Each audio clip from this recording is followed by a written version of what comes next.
One single word. 6.5 years, and with no phone calls, no visits. They say his mama said she ain't seen them since like since they been in there. New footage of YNW Melly inside jail has blown up online after nearly 2,500 days locked up without a conviction, and this new clip is shaking the whole story all over again. The video shows Melly inside Broward County Jail, but the way he moves, the people around him, and the energy in that room has everyone talking. What's happening in that footage and why it's catching fire right now is flipping the entire narrative of this case that just refuses to fade. Now picture this scene for a second. It's the early morning of October 26, 2018. A gray Jeep Compass cuts through the quiet streets of South Florida, carrying 4 members of the YNW Collective, a tight crew of young rappers from the tough little town of Gifford, Florida, all chasing the same SoundCloud dream. They were building something from nothing, pushing through struggle, and trying to rise together. Inside that Jeep were Jamel Maurice Demons, known everywhere as YNW Melly, his close partner Cortland Henry, YNW Bortland, and 2 childhood friends, Anthony Williams, known as YNW Sack Chaser, and Christopher Thomas Jr., known as YNW Juvie. These 4 had grown up side by side, shared struggles, and were finally tasting real success. But by sunrise, 2 of them would be gone.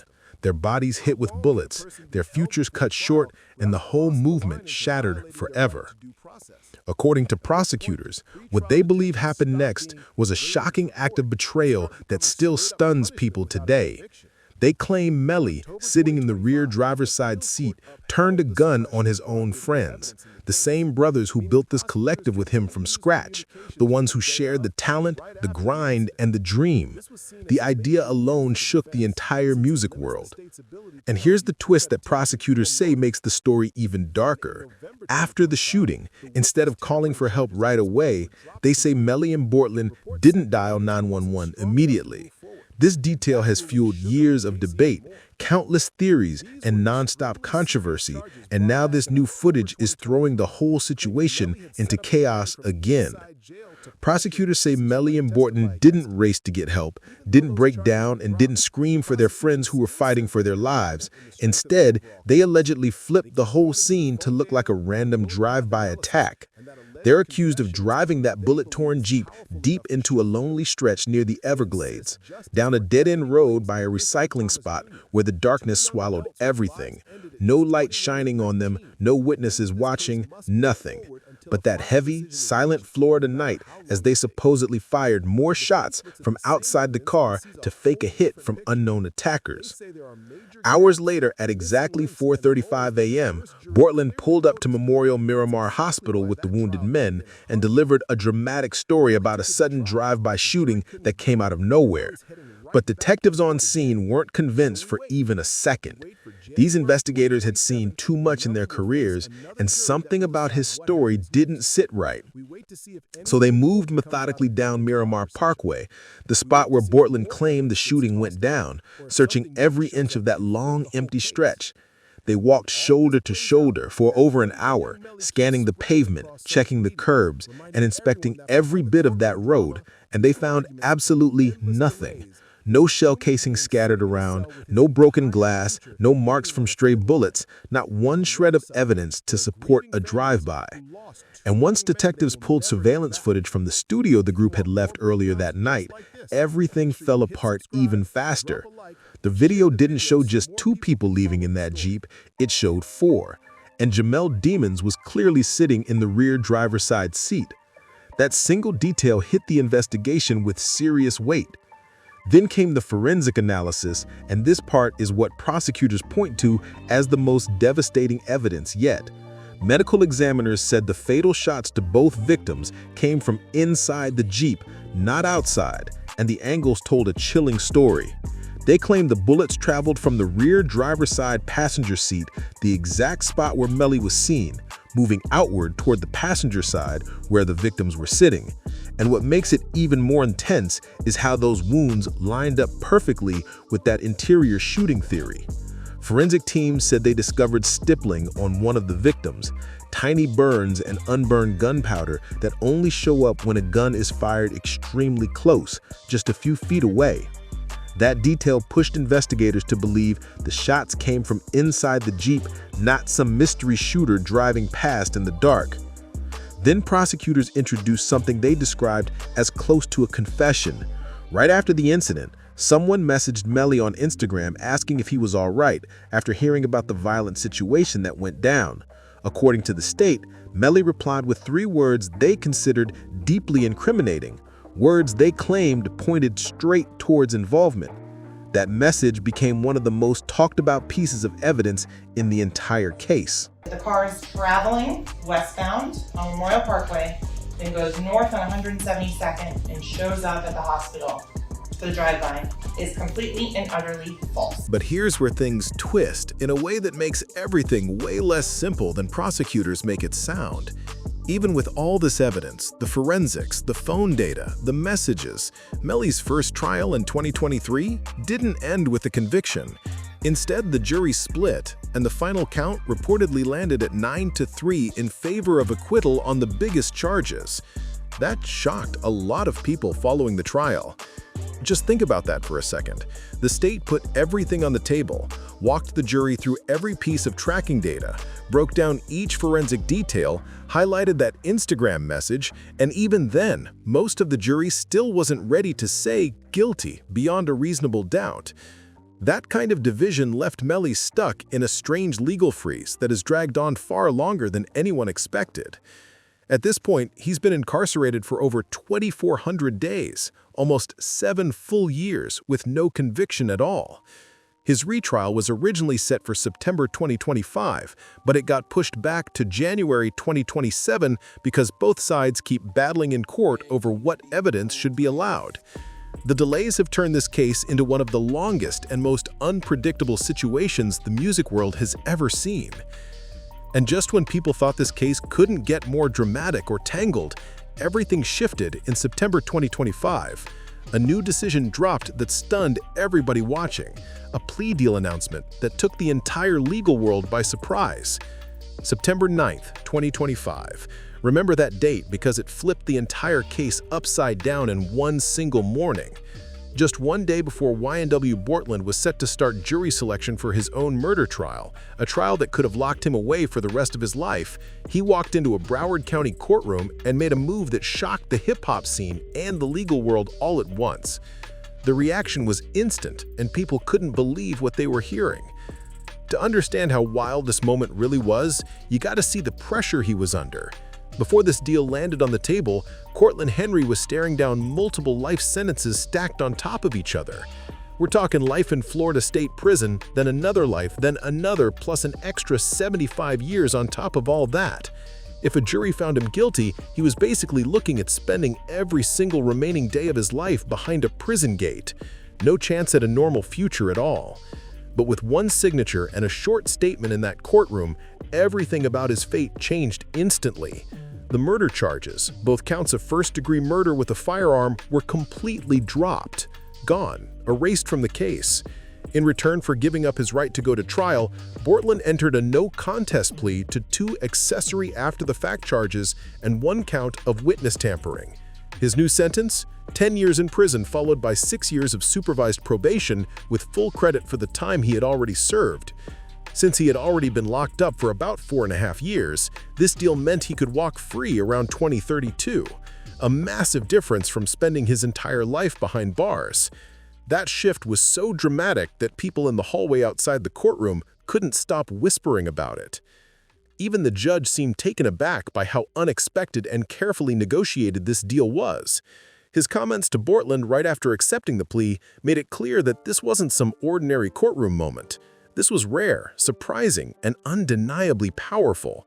And a public reaction that turned into a whole new storm, because this plea didn't just change Bortland's future, it raised big questions about what it meant for Melly's case and the story the state had been trying to tell all along. Part of this plea deal includes something called a proffer, basically a formal sit-down where Bortland has to speak under oath and explain his role in what went down that night in October 2018. This interview isn't casual at all, And the moment word got out, everyone had the same burning question on their mind. People wanted to know if he was about to speak on Melly and give prosecutors something that could shift the whole case forever. Right away, folks wondered if he was going to turn against his former friend, if he would say something that could lock Melly in even deeper. The tension around that question hit social media instantly, with people trying to predict what would happen next. 6th of 2018, this defendant shot and killed 2 of his friends. He killed Christopher Thomas and Anthony Williams. But Bortland's lawyers stepped out front and shut all that talk down fast. They made it crystal clear in every public statement that there is zero requirement for him to testify against Melly under this agreement. They said the proffer will only force him to answer a couple of simple questions about his own limited actions that night. Nothing more, nothing deeper, nothing targeting his co-defendant. According to his team, he isn't being pushed to point fingers or build a case for the prosecution. Still, not everyone bought that explanation. The hip-hop world exploded with debates, arguments, and strong opinions flying in every direction.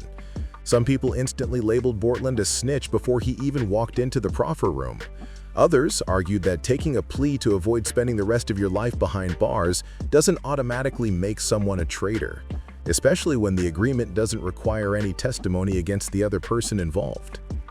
Then came one take that cut especially sharp. A more controversial voice in the culture claimed the plea wasn't just strategy. They insisted it was a sign of guilt, not survival. This opinion stirred even more drama, pushing the conversation into a whole new level as people tried to figure out what this deal really hinted about the truth behind that night. The prosecution, on their side, has pitched the reason for this plea deal in a totally different way.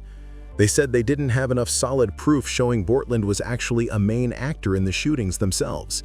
They openly admitted that while they believed they could prove he helped set up the cover-up afterward, they couldn't prove beyond a reasonable doubt that he fired any weapon or directly caused the deaths of those 2 young men. But what about the theory that Bortland and Melly might have talked privately before the plea was officially accepted? Some legal experts and courtroom observers suggested it's fully possible, maybe even likely, that the 2 defendants communicated about this major decision beforehand. The impact on Melly's upcoming case still isn't clear and has sparked intense speculation. His lawyers have already filed motions to replace his whole legal team, saying major conflicts popped up right after Bortland's surprise plea deal. And with the retrial now moved all the way to January 2027, it hangs over everything like a dark storm cloud. Yes, the Florida case involving YNW Melly is officially pushed into 2027. Through all this legal chaos and nonstop public debate, Melly stays right where he has been for almost 7 long years, locked inside Broward County Jail, waiting and waiting for a trial date that keeps drifting further into an unknown future. Which brings us to the new footage, the viral clip that everyone online is talking about right now. After nearly 2,500 straight days behind bars without a conviction. How can I tell you that, ladies? Well, the detectives from Miramar at this point shut down the entire length of Miramar Parkway from 160th to 172nd. And they sit and they walk side by side for an hour, that mile-long stretch, looking for evidence of this drive-by. YNW Melly has reportedly been held under extremely strict and harsh conditions. According to emotional comments from his mother, Jamie Demons King, he's been kept in long stretches of 24-hour lockdown, stripped of all phone access that would let him speak with loved ones, and unable to receive visits from family members. This is a young man who, at the very peak of his rising career, was working side by side with Kanye West himself. His tracks were pulling in hundreds of millions of streams across platforms, and critics and fans were calling him one of the most original voices in melodic rap. His breakout song, Murder on My Mind, released months before the alleged events, had already gone viral. Its haunting lyrics about accidental violence took on a darker meaning once the accusations against him surfaced, and that shook the whole music world. The case against Melly has always leaned heavily on circumstantial evidence instead of direct eyewitness accounts or undeniable physical proof. Yes, the cell phone data places him at the scene during the key hours, And yes, the forensics point towards shots coming from inside the vehicle instead of an outside attacker. And yes, there's that alleged Instagram message prosecutors keep bringing up again and again. But there's also what the prosecution doesn't have. No murder weapon was ever found, even after deep searches of canals, apartments, storage units, and other spots investigators believed might hold clues. No gunpowder residue showed up on Melly's hands or clothes when he was tested. And most importantly, no eyewitness has ever stepped forward to say they saw him pull any trigger. Then comes the dramatic and complicated testimony from Felicia Holmes, the mother of Melly's ex-girlfriend Mariah Hamilton. She was brought to the stand to speak about a phone call she said she overheard on the morning of the shootings, a call that prosecutors treated as a major moment in the trial. The medical examiner's office is going to tell you is that when the drive-by was staged at 4:02 a.m., the victims were already dead. The medical examiner will be able to testify and tell you that the fatal shots to Anthony Williams to his head, that enters in the back of his head and exits at the top, blowing out the front passenger window, was fatal. And that the additional wounds that are consistent with the trajectories going through the vehicle, he's already dead. One single word, threatened, set the tone for one of the most heated and emotional testimonies of the whole case. Holmes looked tense and uneasy from the second she sat in the witness chair, and throughout her time on the stand, she kept saying she couldn't remember key details from her 2018 statement to investigators. The prosecution pushed her hard about her memory lapses, firing question after question as they tried to make her lock in specific details about that early morning FaceTime call. They wanted her to confirm that she saw Melly on the screen, talking with her daughter about a shooting. But Holmes pushed back strong against that pressure. She finally revealed what she said was the real reason she looked so tense on the stand, a deep worry that her own words might cause trouble for her with the state. That claim only added more confusion and intensity to the moment. Whether people believe Holmes was truly scared of being targeted by prosecutors, or whether they think she was trying to avoid saying something that could damage Melly, one thing stands loud and clear. This case is nowhere near simple, and a conviction is not guaranteed at all. You wake up tomorrow or the next day and you decide you changed your mind and you want to resolve this case, both cases, by way of a jury trial. That's not going to happen. If you want to have a trial, the trial starts tomorrow. If you want to accept the deal, you can accept the deal today. But there's not going to be any buyer and remorse. And that's exactly why this new footage of Melly inside jail hit the public so hard. This is someone who was just 19 when he got arrested, barely stepping into adulthood, and now he spent most of his 20s behind a cell door waiting for a trial date that keeps slipping further into the future. The questions this footage raises go way deeper than curiosity about a famous defendant's living conditions. They point straight at the core of serious issues inside the justice system. How long can a person be held before trial without crossing the line into violating their right to due process? At what point does pretrial detention stop being waiting for court and start becoming straight-up punishment without a conviction? In October 2025, an appeals court upheld the suppression of broad digital evidence in the case, meaning prosecutors can only use communications from the day of and right after the incident. This was seen as a major win for the defense, since it limits the state's ability to argue premeditation or motive. Then, in November 2025, the witness tampering charges against Melly were dropped completely. Reports said the evidence wasn't strong enough to move forward, and that ruling shook up the case even more. These were extremely serious charges brought back in October 2023, claiming Melly had set up a plan from inside jail to pressure witnesses who might testify against him. Even though those charges were dropped, the prosecution still says they're confident in the strength of their overall case. They keep pointing to the phone data, the bullet path analysis, and that alleged confession as proof they believe is powerful enough to show guilt. They insist justice for Anthony Williams and Christopher Thomas Jr., two young adults whose lives ended at just 21 and 19, means this case must move forward until a final decision is reached, no matter how long it takes. It's a total sweetheart deal. He was looking at multiple life sentences on the back end and essentially spending the rest of his life in prison. With this plea agreement, the plea, he pled no contest, I believe, to 2 counts, and the sentence promises 10 years. But the defense looks at the same evidence and sees a whole different picture. They say there are major gaps, missing links, and holes that the first jury clearly noticed, and that's exactly why that trial ended in a hung jury. Melly took it to trial. The jury couldn't agree, and now he's heading right back into court again. So we wait. We wait for January 2027, when Melly will face another jury that will decide what happens next. We wait to see if anything important comes out of Bortland's proffer session. We wait to see if more evidence gets tossed out, or if something new shows up that could flip the whole case. And while all this plays out, that footage of young Melly keeps spreading across social media, reminding everyone that behind the courtroom drama, legal arguments, and endless delays, there's a human being sitting in a cell with his entire future hanging on a thin line. And on the other side, there are grieving families who lost two young men they will never get back. If you want more breakdowns just like this, make sure you hit subscribe, drop a like, and share the video so more people can follow the story.